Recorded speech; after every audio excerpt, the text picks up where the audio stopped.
Good morning. It is Tuesday, August 5th, 2020. Welcome to today's episode. All heroes are human.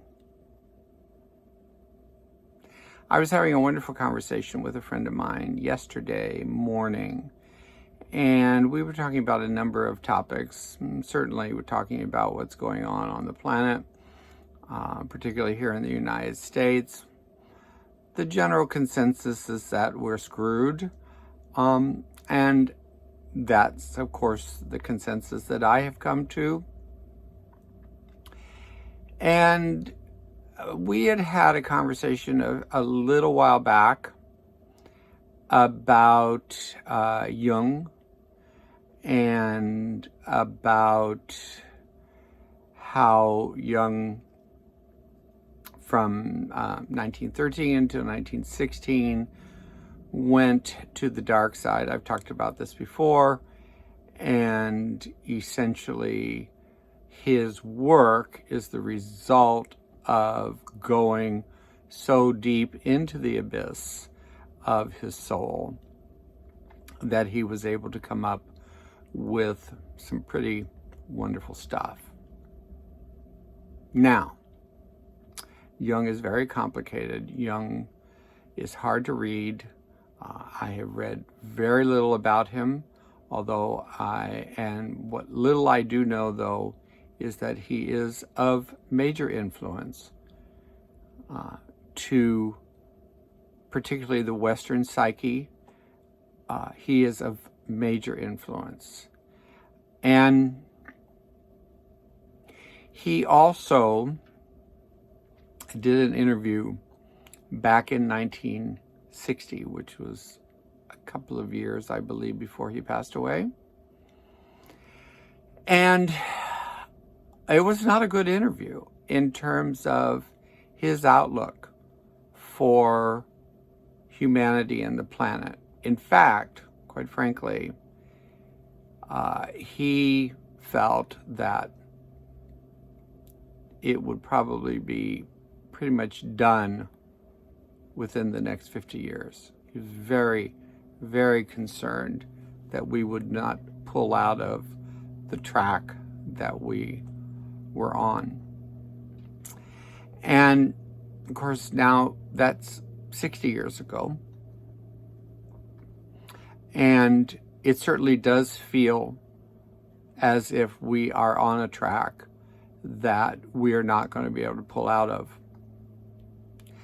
And even if, for example, the other party wins in November, the snowball is too big and going too fast now down the mountainside. And so this goes back to a conversation that I've had a number of times, actually, in regards to hope versus no hope. I talked about recently, I talked about doing EST back in, I think, 1984. That's interesting. Yeah, 1984. We are living 1984 today in terms of what the book predicted. We're also living what Jung predicted, and I apologize right now for not knowing this information better in regards to Jung. But what I have said is accurate. I wish I could have more detail. So the purpose of EST, the big secret of EST, was there is no hope. And that everything just is. And that it's really all about the present moment. Now that was that was my takeaway. Now, the first part there, the first thing I said, there is no hope. That was the big quote unquote aha on the final Sunday night of the 2-weekend event. And I remember very specifically taking the S training at, the first weekend was at the Ambassador Hotel, the famous Ambassador Hotel in Los Angeles on Wilshire Boulevard, where Robert Kennedy was assassinated. And that was the first weekend. And the second weekend was at the Los Angeles Convention Center, in the older section of the Los Angeles Convention Center. And and every time I go to the convention center to go to the car show every year, of course we aren't doing that this year, but I always look up that staircase in the I believe it's the West Pavilion, and think about that there was a classroom up there that we held. I did the second weekend of the S training, and what was so fun about that was when that was revealed, that there is no hope reveal. A lot of people in the room were like, oh, okay, I get it. And a lot of people were, well, not a lot of people, but I remember very specifically one person who went frigging ballistic, just absolutely ballistic.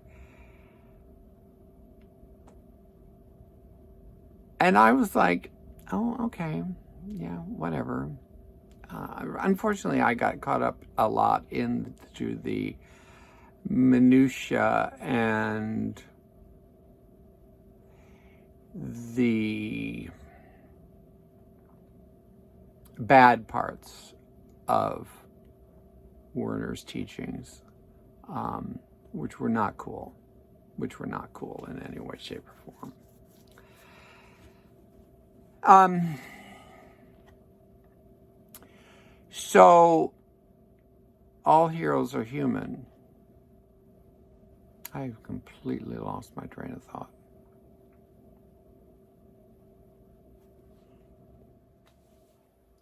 That was odd. Oh my God, that was so odd. I just completely spaced out. And I'm having to edit that. Oh, wow. Because so far, all the videos I've done all the way straight through without having a mental blank spot. But that's what happened there. Anyways, going back to all heroes are human.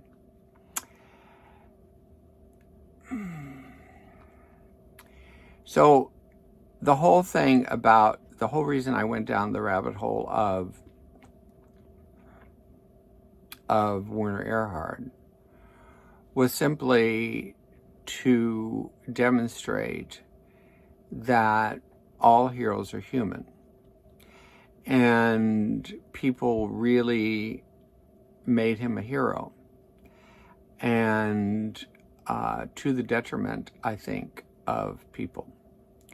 And I have made people heroes. I never made Werner Erhard a hero, but I have made people heroes. And I have, over the years, learned never to meet them. And I'll give you some examples.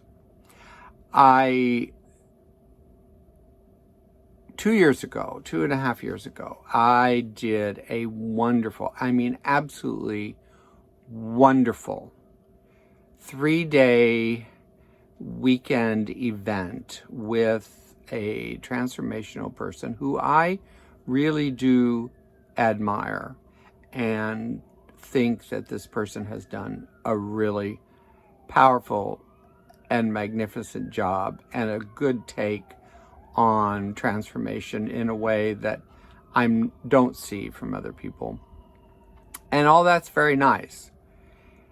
However, I remember very specifically going to this thing and going, you gotta You got to look for the flaw.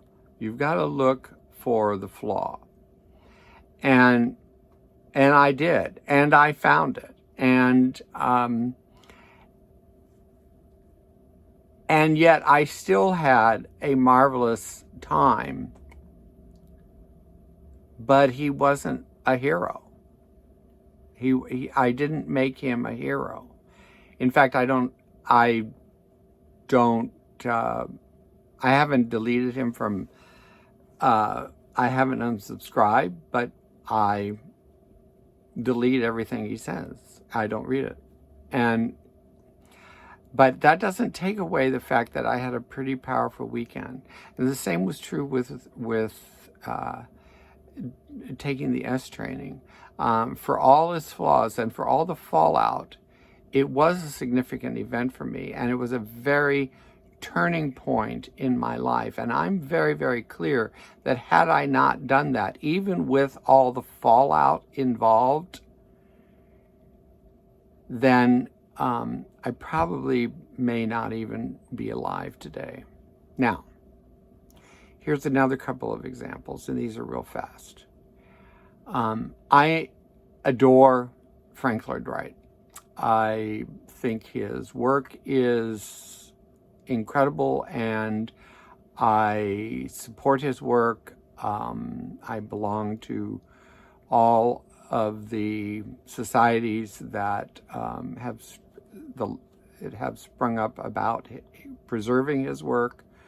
I've either driven by or toured probably close to 80 of the somewhere around 450 still standing buildings that he designed.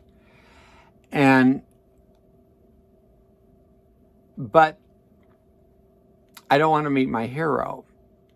And what happened there was I, first of all, arranged a private tour of a Frank Lloyd Wright home that is still owned in the original family. And I regret it to this day. I absolutely regret it to this day. It was, while the house was wonderful, it was horrible to spend time with the owner. I didn't really know that at the time, but I remember very specifically when it was done and I got back in my car and I went, what the hell was that? It was just awful. It was just awful.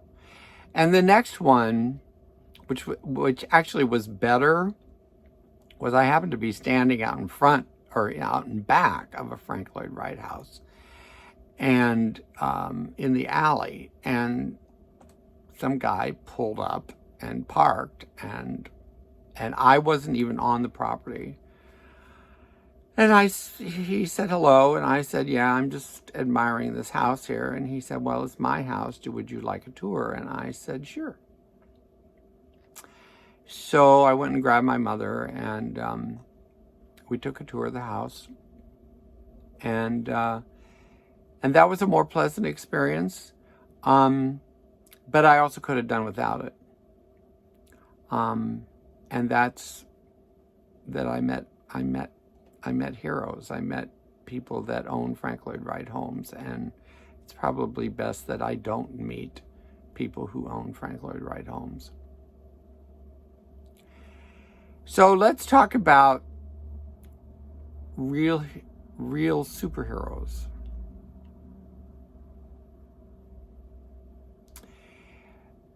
Jung has a book called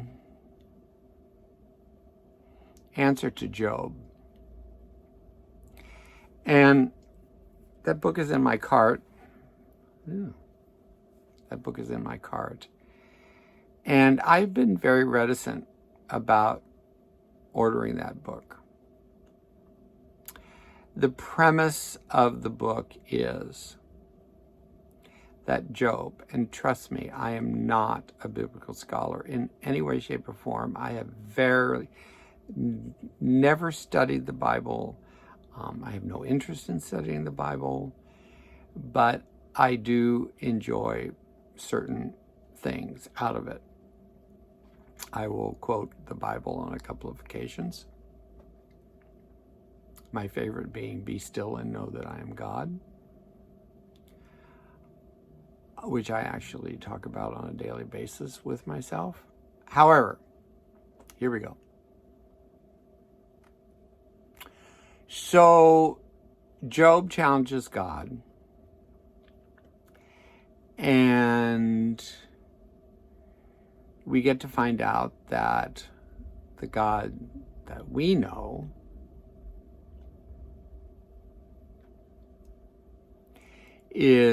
has all the human traits of being benevolent and being petty and everything in between. But Job never loses his faith. And what he never loses his faith in is a greater God, a God that is way beyond the even mental capacity or imaginational capacity of this human being and any other human being on the planet. So in other words, his point was there really are two gods. There's kind of the God that hangs out around here and can be benevolent and spiteful. And then there's something even greater. And Job never lost his faith in the something that's even greater. And I think that is probably the thing that holds me in great stead, is this idea. And I may have to get the book, but the problem with that is that Jung is apparently very hard to read.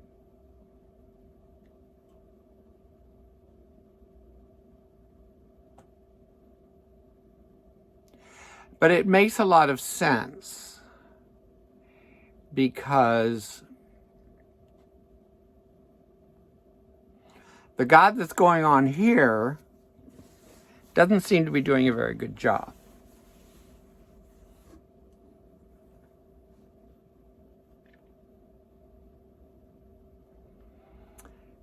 And how far down the rabbit hole are we going? How big is the snowball going to get? How fast is it going to get?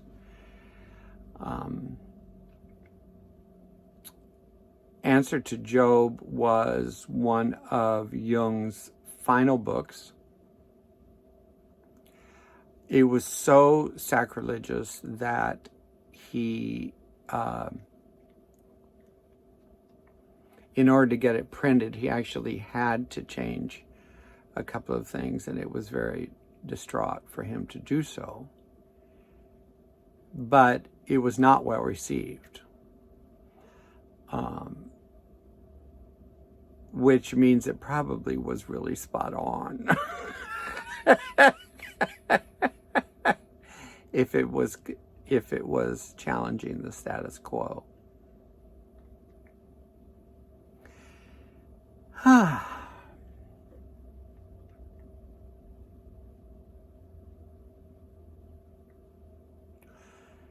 So if I say, never meet your heroes, and I bring it to the human God,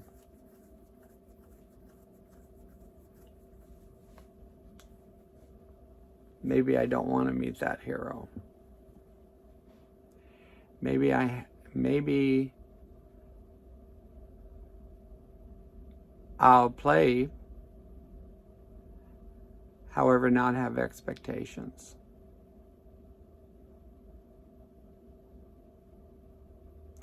And maybe I will be Job and have a faith in something significantly larger than I can imagine.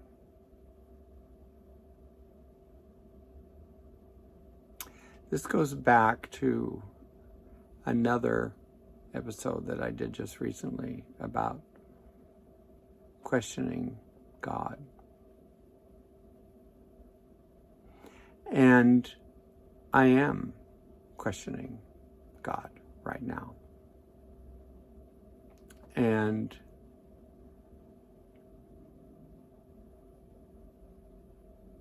I'm not spending as much time in ritual as I have. And there are a few things that I am not doing. But there are a few things that I am doing. I do my Ho'oponopono practice every day. I say that mantra every day.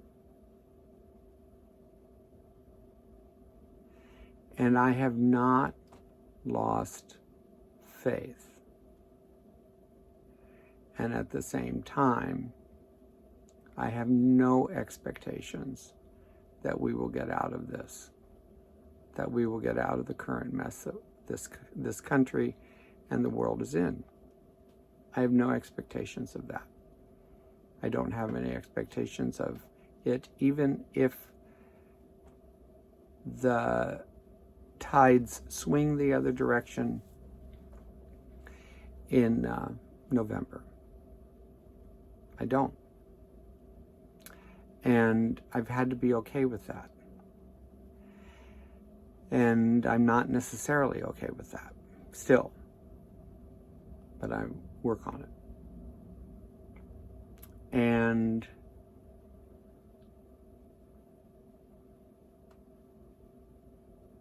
I guess I'll have to buy that book and read that book, because I've got to find a faith in something much greater than I can even imagine. That even the God that I have now, that I adore and love and has brought me through amazing things, is probably not, for lack of a better term, big enough for what's going on now. And that it has to be greater.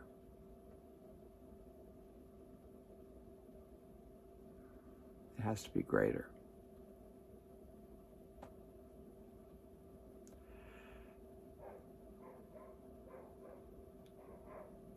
Don't meet your heroes. Don't meet your heroes. Don't worship celebrities. Don't meet them. Don't worship. Period. Because we're all human. What little even I know about the story of Jesus Christ is that he was human. And he could transcend, which actually all of us can. But he still was a human being, and he had a lot of bad traits as well.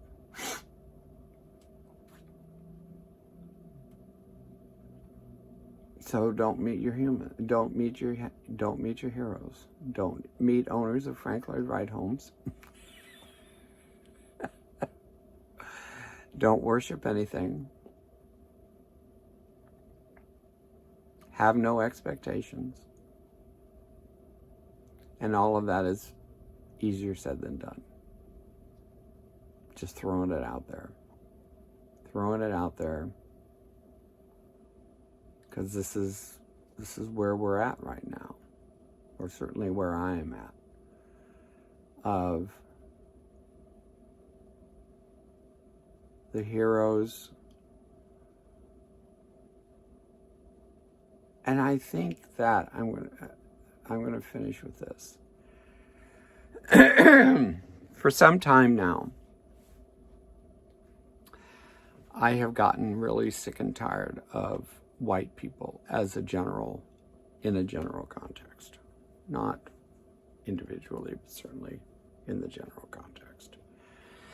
And that's been going on for a number of years now. And one of the biggest things that I keep seeing going on is that it's the white people that are reassuring that everything is going to be okay. Well, essentially, the white people are the ones that got us into this mess more than any other group. And so, why the hell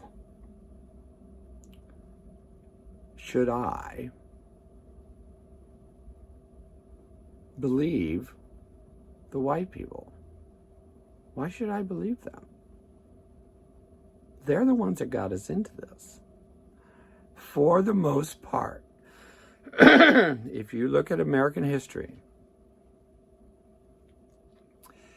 they're the ones who got us into this. Now, I'm white, and I'm a white male, and so I have white privilege, and I do. There's no question. Even as a gay man, I have white privilege. I have white privilege gay man. And based on my observation of other groups in the subculture of gay, I definitely have privilege. There's no question about it. And I'm not condemning everyone, but I am saying, why should I believe you? Why should I believe that you're going to get it right this time when we have 400 years of history, 500 years, coming up on 500 years of history in North America that we didn't get it right? So why should I believe you now? Why should I believe you at all? Don't meet your heroes.